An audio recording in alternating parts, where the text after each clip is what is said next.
So hello everyone and welcome to my channel. In today's video I am sharing how you will mobilize your cervicothoracic junction at your home. This is the home exercise for the patients who are having pain or stiffness or stuckness in their upper cervical and thoracic level. So जब भी ऐसे patient अपनी नेक का movement या अपर trunk movement करेंगे तो उनको pen और एक स्टिफनेस महसूस होती है, जैसे कि उनकी जो सर्वाइकल वर्टिब्रा है या थोरेसिक वर्टिब्रा है वो काम करने से रोक रही है। मतलब जब भी वो बेंडिंग कर रहे हैं या वो रोटेशंस कर रहे हैं तो उनको slight pen at the end range और हल्का हल्का ऐसा महसूस होता है जैसे उनको कोई रुकावट हो रही है मूवमेंट को पूरा करने में। तो मूवमेंट तो पूरा कर पा रहे हैं पर पेन के साथ कर पा रहे हैं, तो उसके लिए एक cervicothoracic junction self home exercise mobilization technique में आपके शेयर करने जा रहा हूँ। So let's directly start with the practical demonstration. तो सिंपली इसमें करना क्या है, आपको एक चेयर लेनी है और हम मान लेते हैं कि एक पेशेंट है जिसको कि सर्वाइकोथोरेसिक जंक्शन मोबिलाइज करना है या फिर अपना अपर थोरेसिक स्पाइन मोबिलाइज करना है। तो आपको चेयर में कुछ इस तरह से बैठना है और लीन हो जाना है इस तरह। तो इसमें ध्यान ये रखेंगे जो भी सेगमेंट आपको मोबिलाइज करना है उसका जो लोअर सेगमेंट वर्टिब्रा है वो तो फिक्स हो जाएगी बैक ऑफ द चेयर पे और अपर पार्ट सारे फ्री रहेंगे जिससे कि मोबिलाइज हो सकें। तो मान लेते हैं मुझे अपर थोरेसिक स्पाइन मोबिलाइज करनी है, तो मैंने इस तरह से अपनी बैक को लीन कर लिया।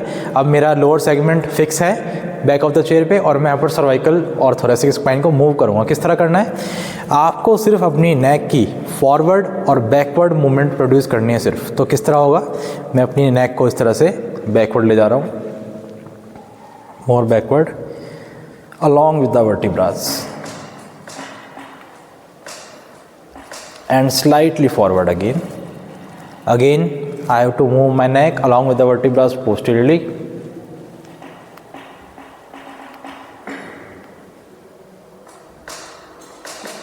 and relax again। तो इससे हो क्या रहा है, जो आपका लोअर सेगमेंट है वो फिक्स है और अपर सेगमेंट मोबिलाइज हो रहा है। इसमें ध्यान एक चीज़ का ये रखना है, आपको फॉरवर्ड ट्रांसलेशन कम करना है, बैकवर्ड पे ज़्यादा फोकस करना है। और दूसरा, आपको ट्रंक का फ्लेक्शन या ट्रंक का एक्सटेंशन नहीं करना है, सिर्फ नेक का फॉरवर्ड एंड बैकवर्ड ट्रांसलेशन। जो नेक का बैकवर्ड ट्रांसलेशन करेंगे वो अलॉन्ग विद द वर्टिब्रास करेंगे एट द टर्मिनल रेंज। तो इससे आपका जो अफेक्टेड साइड सेगमेंट है वर्टिब्रा का वो मोबिलाइज होना शुरू हो जाएगा और आपकी जो रेंजेस हैं वो पेन फ्री हो जाएंगी और खुल जाएंगी एंड रिलैक्स।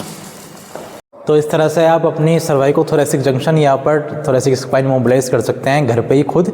जो भी आपको लगता है कि आपका सेगमेंट रिस्ट्रिक्टेड है, जो पेनफुल है, उस पेनफुल साइड से एक लोअर सेगमेंट आपको फिक्स रखना है चेयर पे, बैक ऑफ द चेयर पे, और ऊपर के लेवल को आपको बैकवर्ड एंड फॉरवर्ड ट्रांसलेशन करना है अलॉन्ग विद द वर्टिब्रास। आपको बात क्या ध्यान रखनी है, यहाँ पे आपको फ्लेक्शन एक्सटेंशन नहीं करना ट्रंक और स्पाइन का, सिर्फ बैकवर्ड एंड फॉरवर्ड ट्रांसलेशन।